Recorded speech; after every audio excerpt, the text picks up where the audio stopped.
Question number first, factor completely. Student, इस question में हमको कुछ पार्ट दिए गए हैं, पार्ट के अंदर हमको अलजेब्रिक एक्सप्रेशन दिए गए हैं जिसको हमको फैक्टराइज्ड करना है। अब फैक्टराइज करने के लिए हमने आइडेंटिटी पढ़ी है, तो आइडेंटिटी बेसिस पे ही सबसे पहले फैक्टराइजेशन करने की हम कोशिश करेंगे। तो इसमें हमको फर्स्ट क्वेश्चन दिया है 9x square plus 24xy plus 16y square. Student, सबसे पहले इसमें फोकस कीजिए जो जो सिंगल वेरिएबल में है और स्क्वायर है, जो जो सिंगल वेरिएबल में और स्क्वायर है। सिंगल वेरिएबल में जैसे 9x स्क्वायर ये सिंगल वेरिएबल में है, 16y स्क्वायर ये भी सिंगल वेरिएबल में है और दोनों पे स्क्वायर है। तो 9x स्क्वायर को हम क्या लिख सकते हैं, 9x स्क्वायर को हम ऑब्जर्व कर सकते हैं कि 9x स्क्वायर हमारा हो सकता है 3x का होल स्क्वायर।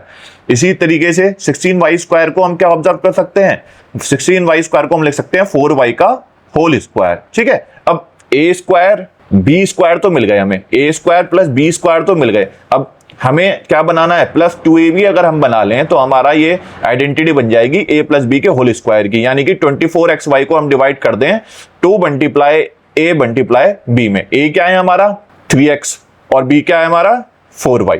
ठीक है, तो a मल्टीप्लाई b कितना हो गया 3 4 12xy। ठीक है, तो और इसकी 2 में मल्टीप्लाई कर दें तो हमारा कितना आ जाएगा 24xy। मींस ये a प्लस b के होल स्क्वायर के आइडेंटिटी में कन्वर्ट हो सकता है। तो 24xy को हम क्या लिख सकते हैं 2 मल्टीप्लाई 3x मल्टीप्लाई 4y। तो हमारा कैसे बन गया a का स्क्वायर b का स्क्वायर 2ab। तो इसको जनरलाइज फॉर्म में जब हम लिखेंगे तो कैसे लिखेंगे, 9x स्क्वायर हमारा क्या है 3x स्क्वायर मींस a का स्क्वायर प्लस 2ab। ठीक है, 2ab हो गया प्लस 16y स्क्वायर हो गया हमारा 4y का स्क्वायर। तो ये कैसे बन गया a square plus 2ab plus b square. Means a क्या है यहाँ पे 3x और b क्या है हमारा 4y। तो ये किसका होल स्क्वायर बन गया, ये बन गया a प्लस b का होल स्क्वायर। तो हम इसको क्या लिख सकते हैं 3x प्लस 4y का होल स्क्वायर। होपफुली आपको समझ में आया होगा। Part 2, 4x square plus 20st plus 25t square. यहाँ भी स्टूडेंट हम क्या करेंगे, सबसे पहले सिंगल वेरिएबल 4s स्क्वायर और 25t स्क्वायर। 4s स्क्वायर को हम स्क्वायर है, 4s स्क्वायर को स्क्वायर की फॉर्म में लिख सकते हैं। कैसे लिख सकते हैं